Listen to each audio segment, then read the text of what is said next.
পরিবার থেকে বিয়ের চাপ দেওয়ায় নিজের বিশেষ অঙ্গ কেটে ফেলেছেন নাজমুল নামের এক যুবক। এ নিয়ে এলাকায় চাঞ্চল্যের সৃষ্টি হয়েছে। বুধবার ২৬শে জুন পাবনা বেড়াই উপজেলার কৈটলা ইউনিয়নের ৯ নং ওয়ার্ডের মানিকনগর গ্রামে ঘটনাটি ঘটলেও সম্প্রতি জানাজানি হয়েছে। নাজমুল ওই গ্রামের মিন্টু মোল্লার ছেলে।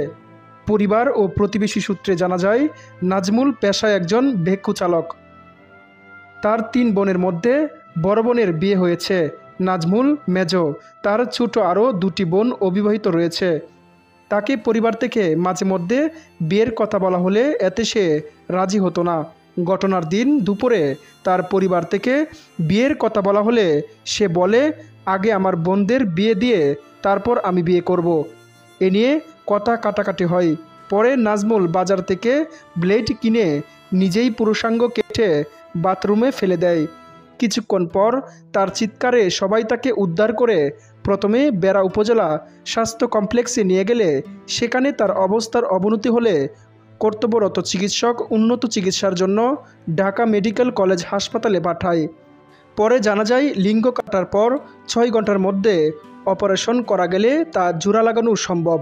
এরপর বাথরুম থেকে বিচ্ছিন্ন অন্ডকোষ ও লিঙ্গ উদ্ধার করে ঢাকায় নিয়ে গেলেও তা অপারেশন করা সম্ভব হয়নি। নাম প্রকাশে অনিচ্ছুক কয়েকজন প্রতিবেশীরা গণমাধ্যমকে বলেন, নাজমুলকে তার নানা, দুলাভাই ও তার মা প্রায়ই বিয়ের কথা বলতো। এতে সে রাজি হতো না।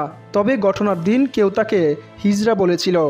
সে রাগেই নিজের লিঙ্গ কেটে ফেলতে পারে।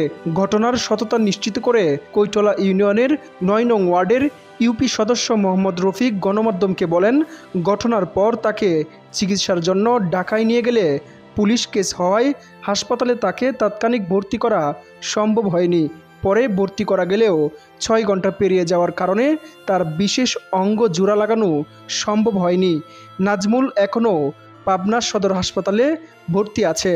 নাজমুলের বাবা গণমাধ্যমকে বলেন, যুবক ছেলেকে সবাই বিয়ের কথা বলবে, এটাই স্বাভাবিক। ওর নানা ও দুলাভাই মাঝে মধ্যে বিয়ের কথা বলতো। তবে ঘটনার দিন আমি বাড়ি ছিলাম না। কী কারণে এমন কাজ করলো আমরা বুঝতে পারছি না। পাবনা জেনারেল হাসপাতালের আবাসিক চিকিৎসক ডাক্তার জাহিদুল ইসলাম গণমাধ্যমকে বলেন, নাজমুলের অস্ত্রোপচার ঢাকা মেডিকেল কলেজেই সম্পূর্ণ হয়েছে। এখন সে আশঙ্কামুক্ত।